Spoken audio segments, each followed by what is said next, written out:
Alright, as I said, before the end of this week, I was going to review the Ryusei Go model kit. I have completed the small thing.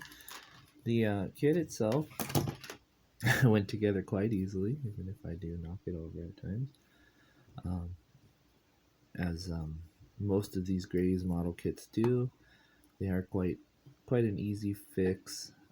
They're snapped together very easily and in an order that is quite accessible to most builders. The articulation is adequate for a grunt unit. I really like the way these guys move. The Ryusei Go has the nice eye spots painted on, painted on. Those stickers.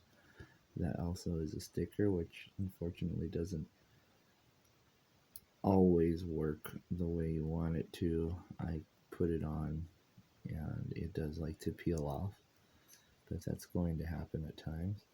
I didn't use the stickers for these little things here or the one in the back. I used a gold marker, which came out okay.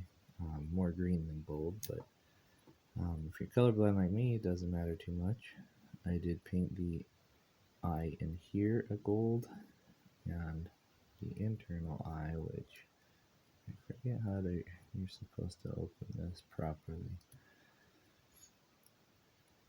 There it is. Maybe. That's also painted in gold and black. This kit comes with the Graze axe, which is a standard for the Grazes. It also comes with, as I showed on the other video I made, well, I don't know where the other, here he is. This is the long barrel rifle, which fits in just like in any other Graze, where you take off the lower thing here, and that snaps onto his wrist. Little holder there for a good hold. So we have one of these, and we actually have the short barrel, which came on its own little runner. I like this one a lot. I don't know exactly what a short barrel machine gun would do compared to a long barrel, or if it would be inconvenient to carry a longer one if you're in a mobile suit. But there it is. Same attachment, by the way. You just snap this guy off, or you can remove one of these, put it in his hand, and then it'll snap back onto the wrist retainer. I do want to paint these up. They are wonderful looking guns. They do deserve a little bit more detail than what they get in one tone. Even with just a little bit of highlighting and shading, it should look a lot better. The axe, I always put the silver on the axe, even if I'm going to paint it. I just like the way it looks, even if it's just a big slab of plastic like these ones are. It adds a little bit of depth to the metallic feel of it. But overall, I really enjoyed this kit. I like putting it together. It's wonderful color. A good grunt kit, even though it's used as a mainline mobile suit by Tekadin, who obviously was in short supply at the very beginning of the series. So it's definitely a boon to them. I like that thruster on the back that the Graze Custom had. It looks even better in pink. These shoulder armors, actually, I have left over on the runner, I believe, the other pieces for the other version, the Graze Custom version. So if you wanted to make the Graze Custom with these shoulder plates, you can do that as well. You lose those thrusters, but that's okay. If you like the aesthetic of the other Graze Custom, the white, oh, you can even change them from these to the white ones from the Graze Custom to give it like a halfway through completion kind of look. The other thing it comes with is these, and I believe these are replacements for the knee armor. And I'm not sure if they were machine guns or what they are exactly. I don't read Japanese, so the instruction doesn't exactly tell you what they are, but it says to here replace them with these knee coverings.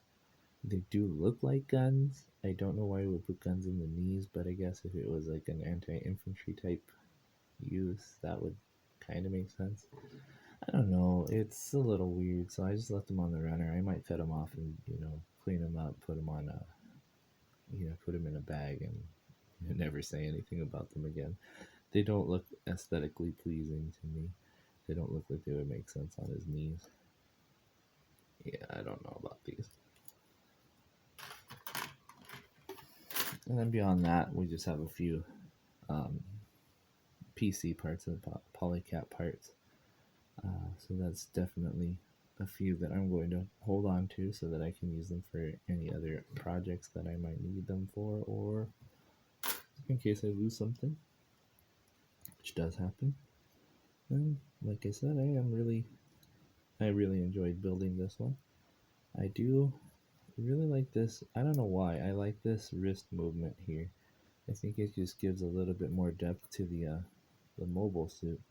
I mean, you never get an elbow turn, on most mobile suits. You're not going to turn it at the elbow, only at the shoulder. So I guess an extra point of articulation, even if it's, it doesn't really do anything besides angle where you can hold the gun. I enjoy this little aspect of it. I guess it gives it a little bit more depth to its turning, its movement, even though it might not necessarily do so. In actuality, it just appears to. But like I said, this is one of the great kits from Iron Blooded Orphans line. I did really enjoy it, and I hope you guys did too. If you ever built one before, and if not, I do recommend it. The Iron Blooded Orphans kit line is a really fun one to do. The kits are really fun to build, easy to build.